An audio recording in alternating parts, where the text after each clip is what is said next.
Hey there nation, welcome to the show where we help you to play miniatures wargaming on a budget. It is I, Commander CheapSkate, and we are back with our very first episode of Tales from the Tacklezone.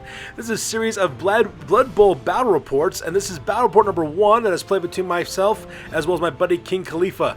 King Khalifa is bringing the Reikland Reavers of the humans, and I am playing the Gouged Eye of the Orcs. So it took us a while to do this. We always played Blood Bowl just kind of like on the side, just for like, laughs and for hanging out. We never really thought about actually making Blood Bowl battle reports for our channel before, but a couple of my friends were interested in actually doing that, so because of that we're now bringing you just kind of like a little mini campaign. It will be about 7 episodes long. We have 4 teams who will be playing in a round robin style tournament, 6 games, normal games between them, and then of course we have a championship game between the 2 highest ranking teams in the league so far. So this is game number 1, once again between the Gouged Eye as well as the Reikland Reavers. We're going to play some background music real quick. If you want to see exactly what the teams are bringing for this one, go ahead and take a look at your own leisure and pause. So that being said, ladies and gentlemen, let's get this battle report on a roll.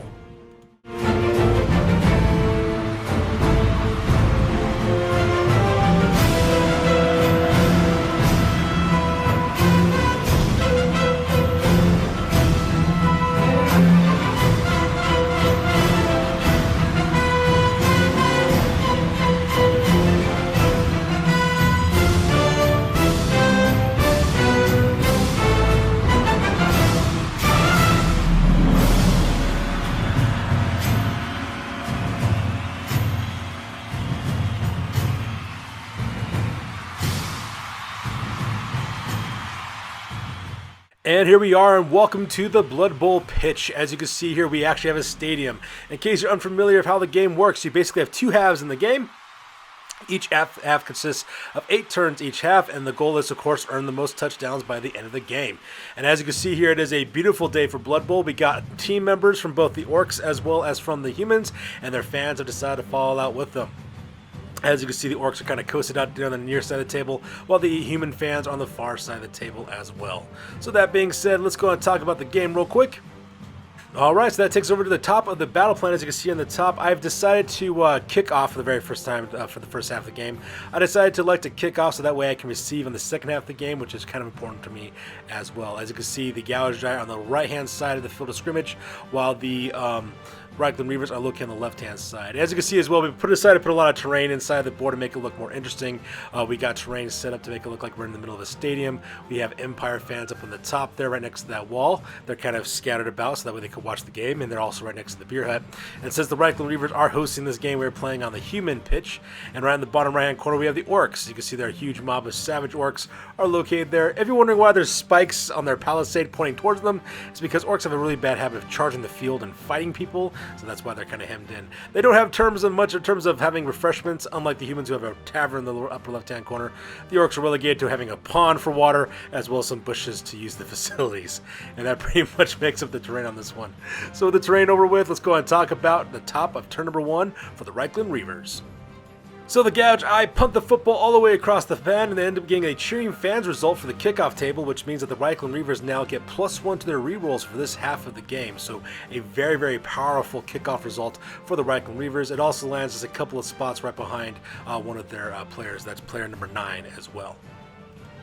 And you can see from the Reikland Reavers dugout, they've actually get 1 more additional reroll, so they will have 3 rerolls for this first half of the game only. In the second half, they'll go back to their normal 2, unless of course they get another bonus of some sort from the kickoff table. And that takes us directly to the top of turn number 1 for the Reikland Reavers, and this is the very first play of the Blood Bowl that takes place. So right off the bat, Reikland Reaver player number 7, that is Dekmar Grunewald, he's a thrower.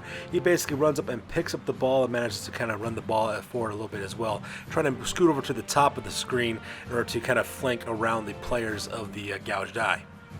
At the same time, Reikland Reaver players number 10 and 11, which is Tillman Becker as well as Bernhold Reese, those guys are both linemen. Basically, they do another block towards directly against the Orc number 6 for this one. And Orc number 6 is one of my linemen. His name is Gutlock Crushhelm. Now, unfortunately for me, I end up getting pushed back a little bit. So because I do get pushed back a little bit, so that way I am shoved back a little. But in order to make that happen, of course, the Reikland Reavers had to use one of the rerolls to do that, which is not such a big concern for them, considering that they have 3 rerolls for this first half of the game. However, probably the most important and dramatic action that took place during this play is right down the bottom of the line of scrimmage there. We have number 19, that is the Ogre who's playing for this team. That Ogre's name is Thargal the Immovable. He basically decides to do a blitz moving forward and hitting Black Orc number 2, which is Manroth Gutnail is his name.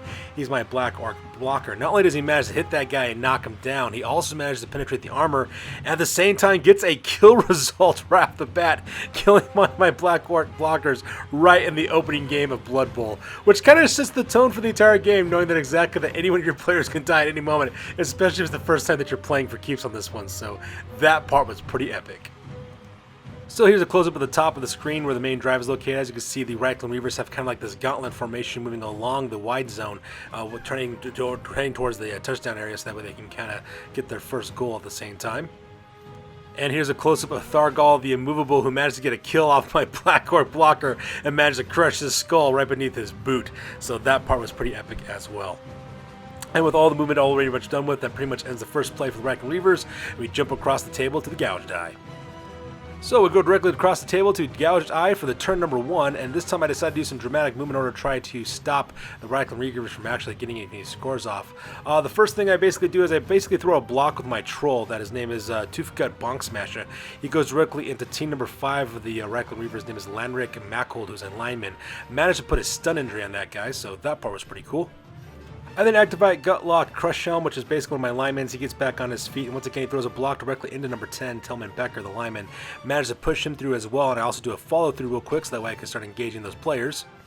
At the same time, I decided to activate the rest of my players who haven't moved yet for the most part, and just kind of, screen them over to the top of the screen so that way I can stop the Reikland Reavers from actually making their getaway directly towards my end zone, because I'm trying to stop that at the same time. Now, granted, it does kind of leave me open on the bottom of the screen. I do have only one blitzer kind of scooting around in order to do that.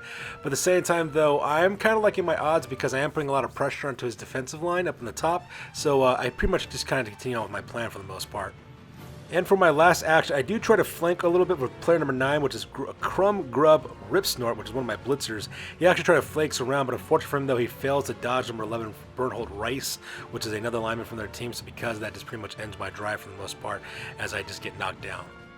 So here's a close-up of the screen at the top so that way you can kind of see the action where most of the critical playing is going on.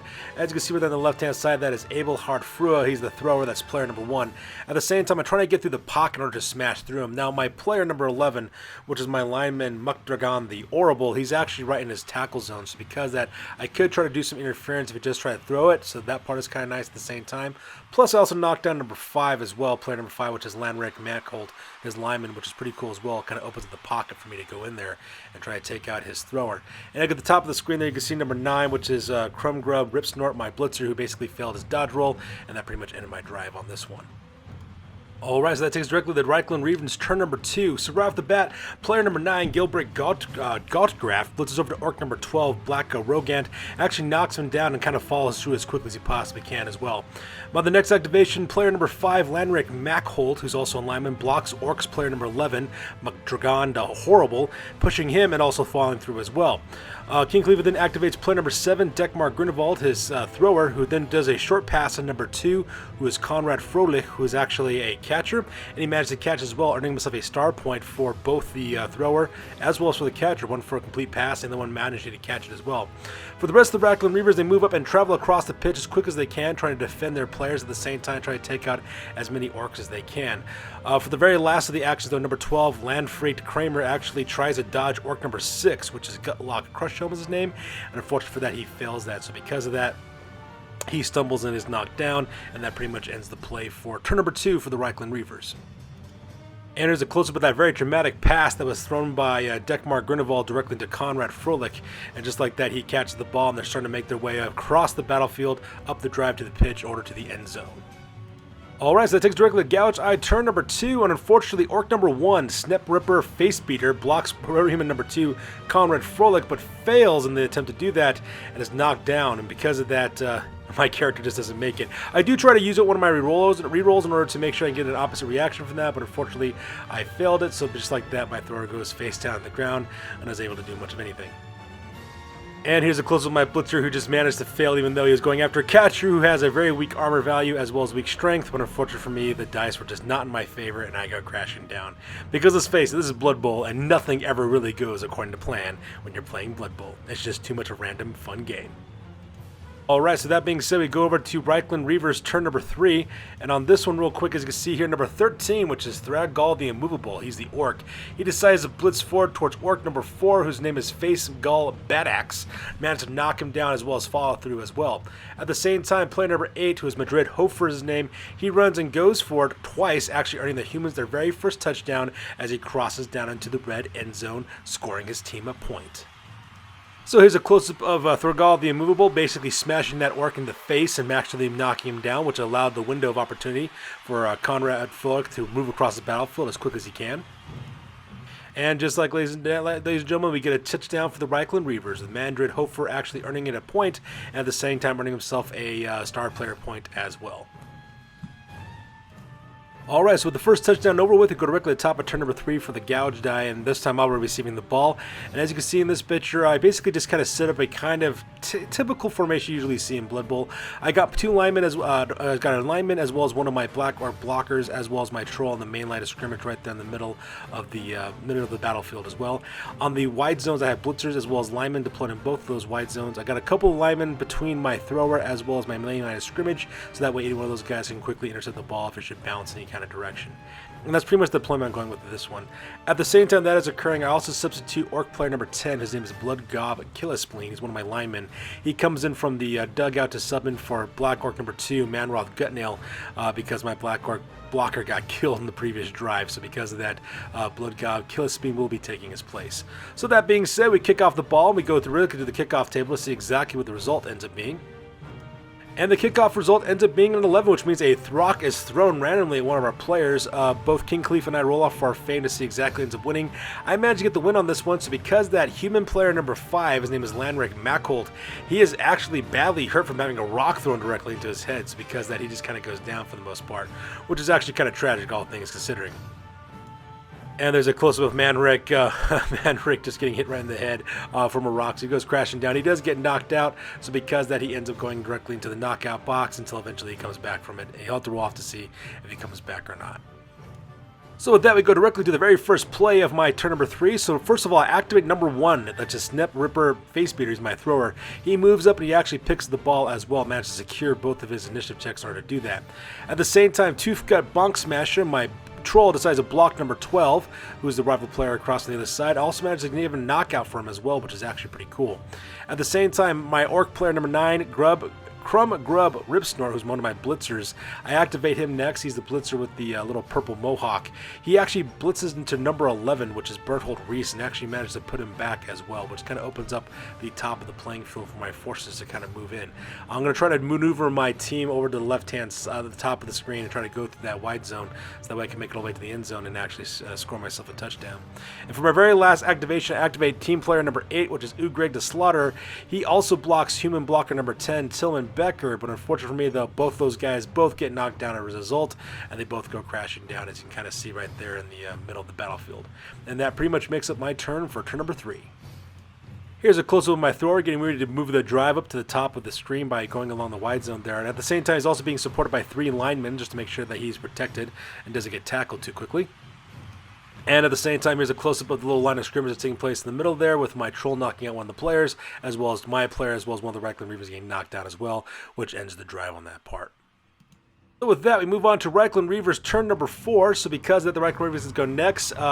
King Khalifa activates Thraggal the Immovable, this ogre who tries to block Toothgut Bonk Smash from my troll, but unfortunately for me, he fails the block, and he is knocked out instead. So because of that, he goes crashing down and falling to the ground, which also, of course, causes a turnover, which pretty much ends turn number 4 for the Reikland Reavers, which is a pretty quick play. So here's a close-up of Thraggal the Immovable. He's just kind of laying on the ground right now because, unfortunately for him, he decided to charge directly into a troll, and he basically got stuffed for the most part, which is actually kind of sad. Alright, so with that being said, we go directly to turn number 4 for the Gouged Eye for my next play. As you can see here, most of my team just starts moving as quickly as they possibly can. Pretty much move up most of my throwers, as well as moves up most of my linemen as well. Just moving along the top of the end, the wide zone there, trying to skirt around the main line of scrimmage, heading towards the end zone as well. At the same time, if you look on the bottom of the screen there, I also use my linemen as well as my blitzer there to kind of parallel the main move of my troops. That way I could throw the ball if I have to, if all else fails as well. Pretty much for the main block, though, number 10, Blood Gob Killispleen actually blocks human player number 11, whose name is Bernhold Reese, with an assistance, and manages to push him back as well. Number 12, which was Black Rogant, also blocks human player number 4, Aegis Koenig, with an assistance, and also managed to push him back as well on the top of the screen there, as you can see there on the top. At the same time, number 8, Ugrag the Slaughter, blocks human player number 10, Tillman Becker, with an assistance, and managed to knock him down as well. So all my movements are pretty much done, all my activations are over with, and I had a pretty successful drive. As you can see, I'm paralleling there on the bottom of the wide zone, and having my guys skirt along the top of the wide zone at the top, and hopefully I can get around this line of scrimmage and then make my way towards the end zone to score another touchdown. And here's a close-up of the line of scrimmage. As you can see, players being pushed as well as knocked down, kind of making away from my players in the top there to skirt around the line of scrimmage and to make it all the way to the end zone for the most part. So with that takes directly to Reikland Reavers turn number 5, and starting off the play, King Khalifa activates player number 9, Gilbreth Gottgraf. He decides to go for it and blitz into number 6, which is Gutlock Crushhelm, which is one of my guys who's actually taking the lead. Actually manages to stun him as well and just manages to take him out flat. They're just trying to make their way up, trying to block me as quickly as they possibly can to stop my main gauntlet troops from just kind of running the ball all the way down. Next up, the Reikland Reavers activate number 11, Berthold Reese, and number 13, Thargal the Immovable, and both those guys do an assistance to block number 12, Black Rogant, knocking him down as well. So I just like that. One of my big players in the line of scrimmage is knocked down as well as they're making their way towards him. What's his name? Thargal the Immovable also moves into Toothgut the Bonk Smasher, manages to push him back west, and as you can see, the rest of the Reikland Reavers kind of scatter up to the top there, towards the wide zone up there at the top in order to stop my drive, heading towards directly into the end zone there at the same time. At the same time, he kind of leaves the bottom players there kind of unguarded for the most part, but that's actually a pretty smart move because that is a long bomb throw. If I met it, and you know the chances of me making that are almost slim to none.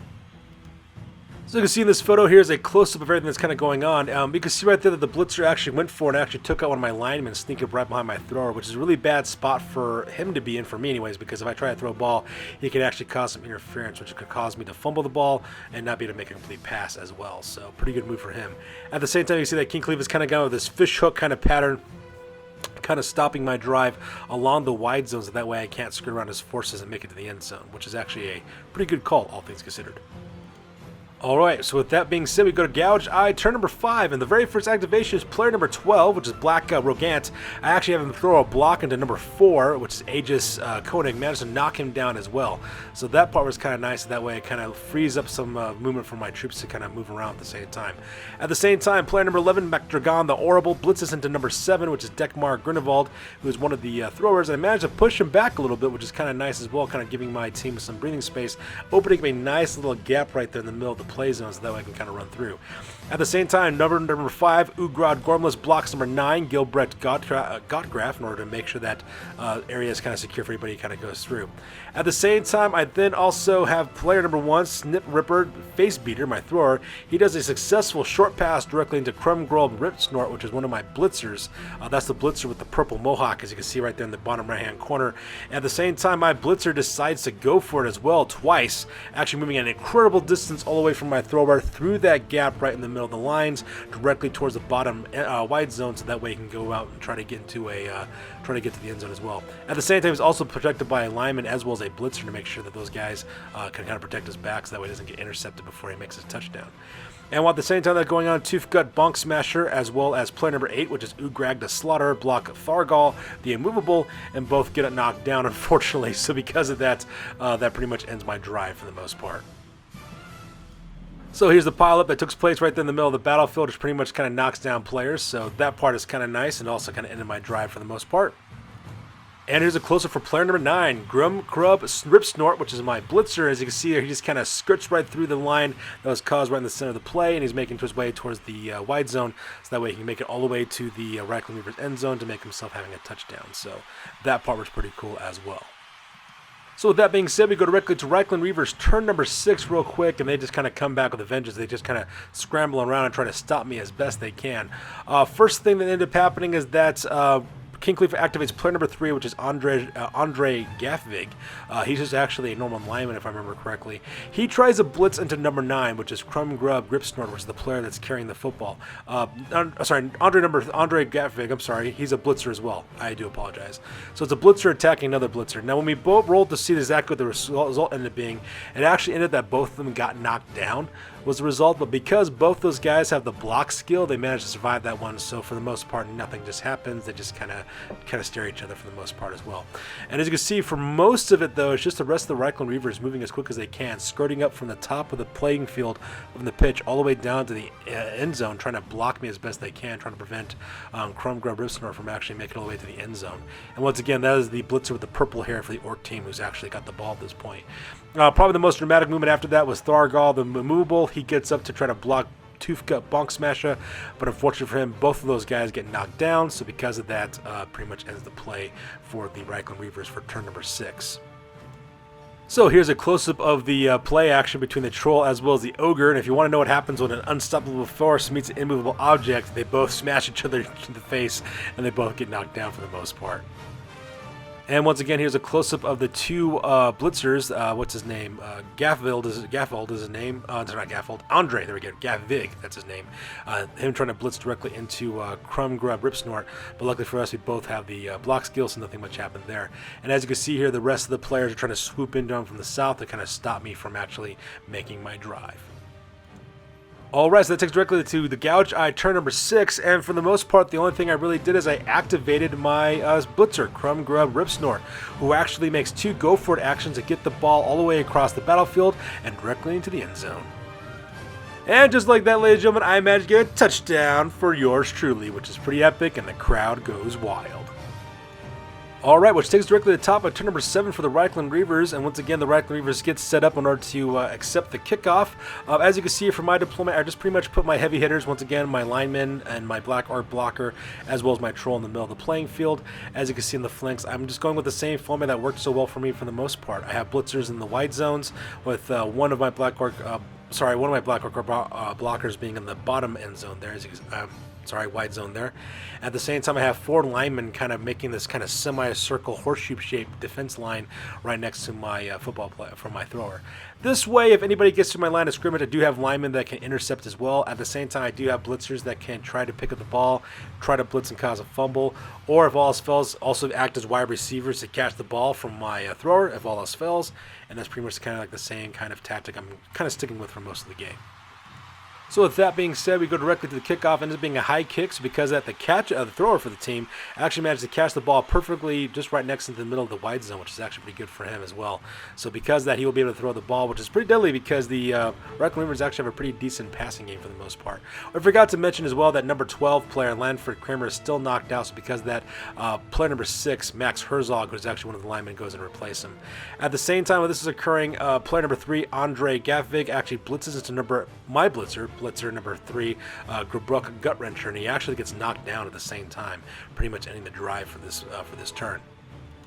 So you can see in this picture, you can see Andrzej Gavvig try to blitz directly into my blitzer, number 3, Grubruck Gutwrencher, and unfortunately for him, though, he suffers the knockdown result, and he just kind of goes down as well, which pretty much ends the drive on this one. So in case you're wondering which one is Grubruck Gutwrencher, that's the guy with the blue hair right there in the bottom of the screen there. So with that, we go directly to Gouged Eye turn number 7 real quick, and the very first thing I do, of course, is I activate player number 3, which is Grubruck Gutwrencher, who's one of my blitzers. He goes tearing across the bow and starts blitzing into player number 7, which is the thrower, which is Deckmar Grunewald. I do manage to push him, which is pretty nice as well, which causes a fumble. The ball bounces to the 8 and only moves over 1 space as well. So as you can see there on the bottom of the screen there, the ball is no longer in possession of Deckmar Grunewald. At the same time, player number 6, Gutlock Crushhelm, goes into block number 11, Berthold Reese. But unfortunately for me, though, I failed that one and I get knocked down instead. So because of that, it just kind of ends the drive on the kind of play on this one. So it's kind of a short play for the most part. So with that, it takes us directly to Reikland Reavers turn number 8, and once again, player number 7, Deckmar Grunewald, tries to pick up the ball, but unfortunately for him, though, he fails his agility test because that the ball fumbles once again, heading over to the right-hand side of the pitch as well, at the same time ending the drive for the Reikland Reavers on this one. So with that, we jump across with the Gouged Eye for turn number 8 for the Orcs, and the first player I activate is player number 8, Reikland. He goes and blocks in player number 8 from the Reikland Reavers, that's Gilbert Gottgraf, and actually manages to cause a knockout, which is actually pretty cool at the same time. At the same time, I also have player number 4, Facegal Badax, blocks number 6 from the Reikland Reavers. His name is Max Herzog, but unfortunately for them, both of them get knocked down at the same time, and they go crashing to the ground as well, pretty much ending the game on that part, so that part was kind of sad.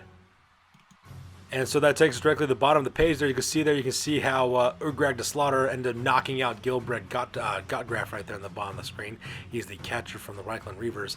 At the same time, on the top there, you can see the two linemen, Facegal Badax as well as Max Herzog, both being knocked down at the same time. And with that play being over with, that officially takes us to the first half of this game. So with the first half over with, it ends up being halftime. Both the Orcs as well as the humans, both of us have a tie of 1 point apiece, and the fans are going wild. As you can see, that both teams have returned back to their dugouts for the halftime, and as you can see there, both teams are just really kind of sitting out and resting up for their advantages to move on to the second half of the game.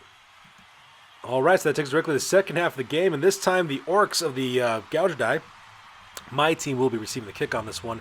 And as you see, I just kind of pretty much been sticking to the same deployment I've been kind of going with for the most part. I once again have blitzers and linemen, and in the wide zones as well. I have my throw right in the back as well. And this time I decided to change up my scrimmage a little bit. I decided to set up my black orc as well as one of my linemen and my troll over on the far left-hand side of the main drive there, so that way they can kind of, be right there in the line of scrimmage. And then I have another 3-man team of linemen over on the right-hand side there, as you can see in the bottom of the screen, just kind of tucked off to act as reserves as well to kind of deal with his main line. My hope here is to try to drive to the left if I can and try to go up in the top of the wide zone to try to get a touchdown that way. But at the same time, though, I have some guys over on the right hand side to do exactly the same thing if I need to as well. And that's pretty much the kind of like the scheme I'm going with on this one. So the kickoff goes off, but unfortunately, though, we got the score of changing weather, and unfortunately, after the ball bounced, it bounced right through the Reikland Reavers end zone. So because of that, we get a touchback instead. So it automatically gets to go to any one of the players I decide that should get it instead. So in the end, I decide to give it to my player number 1, my thrower, Snip Ripper Facebeater. He decides to grab the ball is what he decides to do. But the very first activation I do is I have Tough Good Bonk Smasher block against player number 3, Andre Gaffig. Manage to push that guy back as well. As you can see here, the team starts moving up forward for the rest of my teams, closing into the line of scrimmage with the blockers there on the main 50-yard line. At the same time, my blitzer as well as my linemen on both wide zones making their way along the distance there in order to try to cross at the same time. And I also got my linemen kind of intercepting the linemen as well as the catchers and throwers that the Reikland Reavers have in their own goal areas. At the same time, I decide to also run with player number 1, Snip Ripper Facebeater. He decides to go for it twice and kind of moves up to the top of the wide field there, so that way he can kind of scoot around. And if he can't get completely around, I can then throw the ball and pass it to other players at the same time. And here's a close-up of the main drive taking place there in the top of the screen as my players run past the Empire audience members and try to make a pass of it on the top of the wide zone. So with that, that takes directly to turn number 1 for the Reikland Reavers, and for the very first activation, King Cleve activates player number 10, Tillman Becker, who blitzes over to team player number 1, Snip Ripper Facebeater, my thrower. He does manage to push my player, which also causes me to fumble the ball, and it fumbles to the 2 o'clock position as well. At the same time, blitzer number 3, Andrzej Gaffig, blocks player number 9, Crumgrub Ripsnort, my other blitzer as well. Managed to push him back as well, so that part is kind of sad as well, so, them's the breaks, I suppose. At the same time, player number 8, Madrid Hoofer, moves to get the ball. Unfortunately, though, he gets knocked down as he tries to grab it and cause the ball to fumble to the 4 o'clock position. And Orc number 9, which is my blitzer, Crumgrub Ripstart, manages to catch it as well at the top of the screen there. So that part was pretty epic as well. So here's the action at the top of the end zone there, as you can see. That's basically where you see the blitzer trying to come forward and try to hit my thrower, which caused me to fumble the ball. His catcher does to try to catch the ball, but he misses it up, and as you can see, the ball lands directly in the hands of Crumgrub Ripsnort, my blitzer, which is pretty awesome, which is the blitzer with the purple hair there at the top of the screen. So with that, we go directly to turn number 2 for the Orcs, and quite a bit actually happened during this play. First of all, I activate player number 10, Blood Gob Killispleen, who blocks player number 3, Andrzej Gaffig, with assistance, and manages to knock him down as well to kind of protect the back of my my blitzer.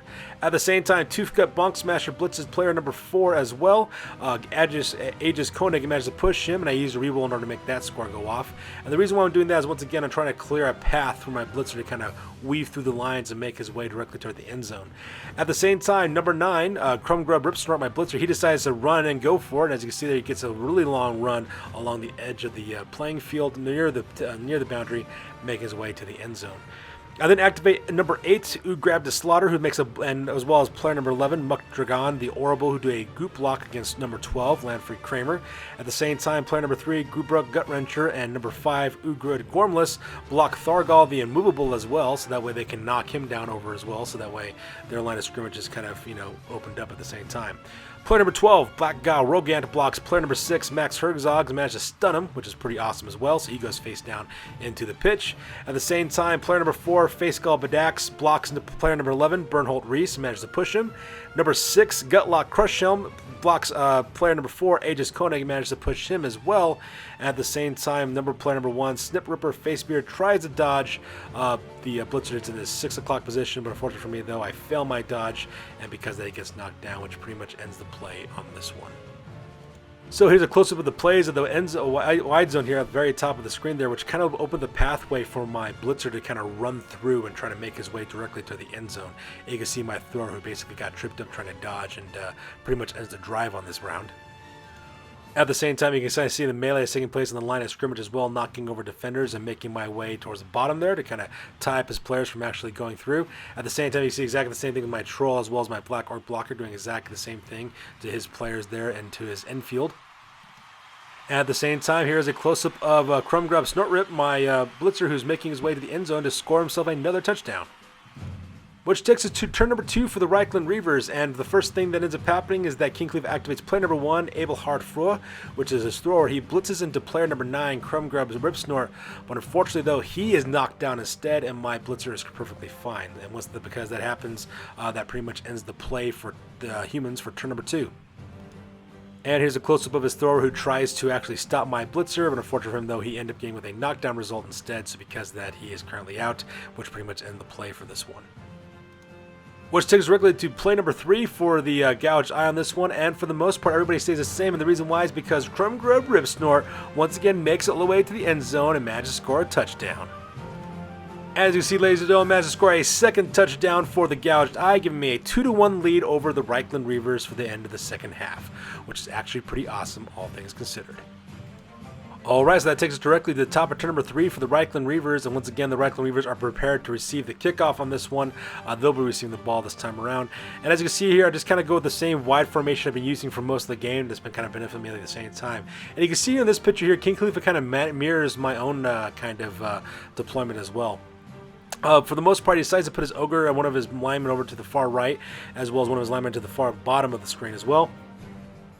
He does this and kind of leaves his center open at the same time, but he also has 3 linemen who are back from the line of scrimmage as well to act as interceptors as well. He also has blitzers as well as catchers on either end of his wide zone as well to to receive the ball, and his thrower, of course, is in the backfield with the in order to intercept the ball. I pretty much have the same exact formation. I do have a troll, once again a black orc in alignment in the center this time, just right smack dab in the middle, and of course I have a little string of linemen there with 3 wide and then in the middle of the play, in the middle of the field in order to intercept anybody that might come that way. And once again I have blitzers and linemen, of course, in the wide zones as well for your typical shenanigans, and once again the thrower is still in the back. Alright, so we go with the kickoff on this one, and the kickoff actually ends up in a quick snap result, which means that all defenders can actually move 1 space and able to do so without any penalties whatsoever. Alright, so that's directly see this photo here. Here's all the quick snap movements that pretty much took place. For the most part, most of his team members actually move forward a little bit, just in normal 1 spaces, so that way they can kind of get stuck in and start making their way directly towards the end zone for the most part.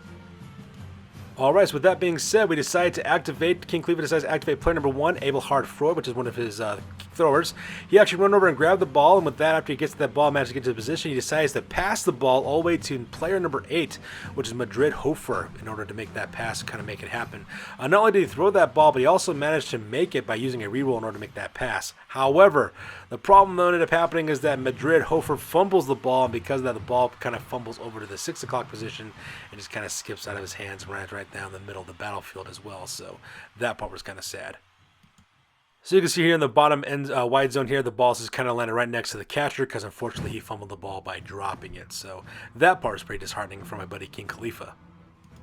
So with that takes directly to turn number 4 for the Gouged Eye, and the first thing I decided to do is activate player number 9, my blitzer, Crumb Grub Ripsnort, who basically runs up to the ball and manages to grab for it as well, and decides to go for it. As you can see there, he's kind of right there on the, almost on the far right-hand side of the screen. There's nothing between him as well as the end zone right there in the middle of the field, so that part was kind of nice as well. And as you can see, the rest of my team just kind of moves up forward as best as they can, trying to stay out of the tackle zones of the rival players, so that way they can kind of defend them as best as quickly as they can as well. In fact, probably the most important one is my other blitzer there in the top. He's up there in the top of the wide zone, trying to keep pace with them so that way they can parallel him. Unfortunately, he's all by himself because he pretty much just kind of broke through on his own to grab it, so he doesn't have much defense on that part. And the last kind of activation I do is Tooth Gut Bonk Smasher, my troll. He decides to blitz into number 11, Bernhold Reese, and gets an assist from player number 8, Ugrag the Slaughter, and pretty much just kind of knocks him down for the most part. So that part was pretty epic. So here's a close-up of my troll blitzing directly into the rival player from the Reikland Reavers, managed to knock him down, so that part was pretty cool. And at the same time, here's a close-up of my lone blitzer running all by himself once again with the ball in his possession, trying to make it all the way to the end zone.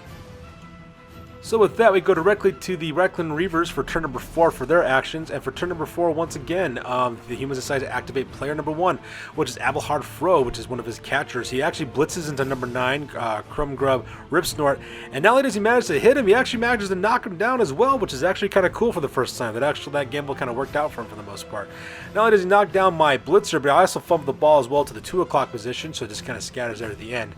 At the same time, player number 8, which is his catcher, Madrid Hofer, he tries to run up and pick up the ball as well, but unfortunately for him, though, he fails his pickup roll, and because of that, the ball scatters one more time to the 4 o'clock position right there in the middle of the field with nobody to get it. So that part was pretty tragic as well. And here's a close-up of his catcher failing to get that ball and causing the bounce once again, and you can see there that my player is just kind of on the ground, just kind of laying there for the most part. Alright, so that takes us to turn number 5 for the Gouged Eye, and once again, I decided to activate player number 10, which is Blood Gob Killispleen. It's one of my linemen.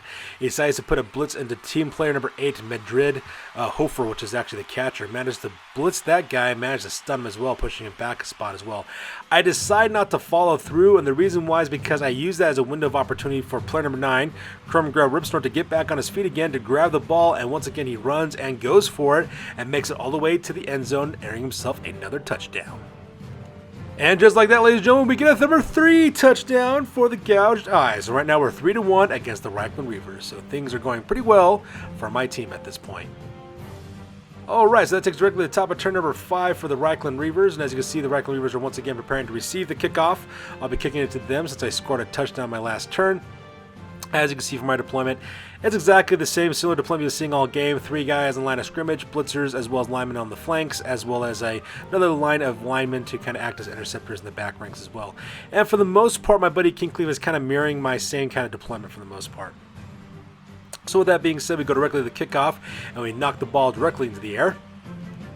And as you can see, it ends up being a high kick once again, and once again, my buddy King Cleveland decides to activate player number 7, Dagmar Grunewald, one of his throwers, to catch the ball. So right there, it goes directly into his base, and he has possession of the ball as well. So for his next activation, he activates player number 9, which is Gilbreth Godgraf, who decides to blitz directly into my thrower, Snip Facebeater. But unfortunately for him, though, when he goes to try to do that, he gets knocked down at the same time. So because of that, he goes crashing the ground, pretty much just kind of lays there for the most part. Nothing much really happens from there. Because he gets knocked down for that blitz, unfortunately for King Khalifa, that pretty much ends his drive on this one as well. So you can see in the photo right here, one of his blitzers goes after one of my linemen, and unfortunately for him, though, he just kind of fails it for the most part, and just kind of ends up just getting knocked down on the ground as well. Which takes us directly to turn number 6 for the Gouged Eye, and the first thing I do, I decide to activate player number 8, which is Ugrab the Slaughter. He blitzes into player number 6. His name is Max Herzog, manages to push him back as well. As you can see in this photo, the rest of the team just kind of storms forward as quick as they can, getting in the blocking positions along all the different lines of scrimmages against all the different members of the Reikland Reavers. And for my very last activation, I activate Tooth Gut Bonk Smasher, my troll, who did manage to put a stunning injury directly onto player number 11, Bernhold Reese, so because that guy is currently stunned as well.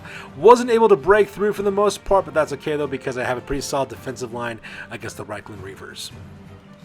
So here's a close-up of my Gouged Eye moving along to the bottom wide zone here, trying to get directly into the thrower to Grindelwald, so that way I can kind of stop him from getting that ball across. At the same time, I have a pretty defensive line here, just kind of intercepting anybody that tries to come my way. And as you can see, I've pretty much done the same thing on the top of the screen as well, getting my guys into positions to act as blockers, so that way the Reikland Reavers can't break through for the most part. Alright, so that takes us directly to turn number 6 for the Reikland Reavers, and for the very first activation, they activate player number 12, Landfried Kramer, who decides to throw a block into player number 4, Face Skull Badak, which is located at the top of the screen there. Manages to stun my player as well, so he goes crashing down the ground face down, so that part is kind of sad as well. At the same time, player number 1, Abelhard Fruit, decides to pass the ball, just kind of chucking it for the long bomb charge, directly to player number 2, Conrad Floke, who manages to go for it and actually gets the ball as well. He also earns 1 star player point for himself as well at the same time, so that part is pretty cool too. At the same time, Thargal the Immovable fails his bonehead check, so he just kind of stands around and doesn't really do much of anything for the most part. At the same time, player number 11, Berthold Reese, blocks player number 12, Black Rogant, and manages to knock my Orc down. At the same time, player number 6, Max Herzog, also blocks into my player number 6, Gutlock Crushhelm, and manages to push him back as well. And as you can see, the rest of the Reikland Reavers just kind of move forward in order to take up positions to try to go through my line of scrimmage and go directly to my end zone. So you can see here's a close-up of all the melee that's happening right here in the top of the screen, as Gadget's basically just getting beat up left and right along the line of scrimmage, so that part's pretty crazy. And at the same time, here's a close-up of Conrad Frolok, who managed to catch a long-distance throw all the way from the bottom of the screen directly to the top of the wide zone there at the top. And as you can see, the other Empire players are just really fascinated and cheering for their player as he catches the ball and starts making his way towards the end zone. Alright, so that ends up being turn number 7 for my team as well, and as you can see, for the most part though, nothing much really happens. I tried to block with player number 4, Face Skull Badak, but unfortunately for me though, I just kind of failed my my block and managed to both get knocked down. So because of that, Face Skull Badak and Landfried Kramer both go face up to the ground because nothing much happened from there. And that pretty much opened up a window for Comrade Frolic to slip through. So here's that failed attempt to do a block, and so both those players are now knocked down, both facing up in the sky, wondering what the heck went wrong. And with that, that leads us directly to the top of turn number 8 for the Reikland Reavers, and ends up Crownlord Frolic is activated next, and he gets himself a touchdown for the Reikland Reavers, earning themselves 2-3 on this one, so that part was pretty awesome as well. So because of that, both teams line up again to receive the kickoff, and once again, the ball goes back to my team, the Gouged Eye. So that takes directly to the top of turn number 8 for the Gouged Eye for the last play of the drive. As you can see there, I pretty much consist of my same layout as before when it comes to my kicking off receiving. So for the most part, the ball gets kicked off, and so we go directly to the kickoff table for the result of that. Alright, so the ball is kicked up on this one, and once again, the ball scatters from 4 to the 5 position, and the end result being the ref ended up happening. So for the most part, the ref gets attacked, and bribery goes up for the game, so that part was pretty crazy. So I decided to activate player number 3, which is one of my blitzers. His name is Gabruk Gutwrencher's his name. He basically runs and grabs the ball and basically decides to run deeper into my own territory, and he decides to take a knee at this point because I really don't want to keep on going any further because I got a 1-point lead. And the Reikland Reavers for turn number 8 do exactly the same thing by deciding to take a knee instead because they realize they can't make the drive at this point in order to get us a touchdown. And that pretty much ends the game on this one. And so there you have it, ladies and gentlemen. That takes us directly to the end of the game for our very first game of Blood Bowl, with the Orcs scoring a victory of 3 touchdowns versus 2 for the humans. So with that being said, ladies and gentlemen, we're going to go directly to the post game because this battle report is now officially over. Alright, so first of all, I'll start with the Reikland Reavers real quick. So first of all, a couple of their players actually earned some star player points on this one. Abelhard Freud, which is actually player number 1, who's a thrower for the Reikland Reavers, he actually managed to score 6 star player points because he does level up to experienced player now, and he actually earned a skill, which is the sidestep skill, which makes it a little bit harder to tackle, which is pretty good for a thrower because usually he's kind of like the victim on that one as well. His value also goes up by 25,000 gold pieces as well, bringing him to a grand total of 100,000 points for his total. At the same time, Conrad Frolic also earned 2 player points as well, so because of that, he'll be able to use that for his next turn if he manages to advance as well. At the same time, Dekmar Grunewald also earned 1 point of star player point. Same thing with Thargal the Immovable as well. And it should also be mentioned that Abelhard Fro was actually named MVP for this game, so that's why he got the 5 additional star player points, which pushed him over the edge to get the advances as well. In the end, the Reikland Reavers managed to raise up 40,000 gold pieces, which they automatically put inside their treasury to save up for later. They currently have 2 touchdowns as well as 1 casualty, and their current team value is still at 1 million gold pieces. Alright, so that goes us directly to the my team, the Gouged Eye, which managed to secure the victory on this one. Unfortunately, though, I did lose one of my players. I lost Manroth Gutnail, player number 2, as my black orc blocker, so because that he is dead, so he's been eliminated off my roster, as you can see there as well. At the same time, I also managed to get a star point for my thrower, Snipe Ripper Face Beater, earned 1 point, a star point for that as well. And for my MVP, it ended up being, once again, Rip Snort, which is my Blitzer, who managed to get, I think, all 3 of my touchdowns, I think, for the most part, for this game as well, earning himself up to 7 star player points as well. He also got the sure hand skills because he's a little bit better at picking up the ball and also catching as well, which could be pretty important for them. Also, his value for his team also goes up by 100,000 gold pieces as well. In the end, I managed to get 3 touchdowns in this game as well as 3 league points, which is actually pretty cool. And I also managed to raise 50,000 gold pieces into my treasury as a result of that. And also raised my fan factor by 1, which is also pretty cool as well. And currently, my team value is still at 1 million gold pieces. So that's good to do for this one, you guys. This is our very first battle report using Blood Bowl rules, so it's a pretty fun game. I'm really excited about doing these battle reports in the future. As always, you guys, please feel free to comment, like, or subscribe. Your guys' input is invaluable to us as always. Also, if we made any error rules for Blood Bowl, please don't hesitate at all to put those comments in the comments below, because we're all kind of new at playing Blood Bowl. So if we made any mistakes, please let us know, because your guys' input would be greatly invaluable in helping us play this game much better. So that's good for this week, guys. Check us out on Facebook, Instagram, as well as blog.com for all those great hobby news on this channel, and we'll catch you guys in the next game of Blood Bowl. So with that being said, we're signing off for now, and we'll see you guys later.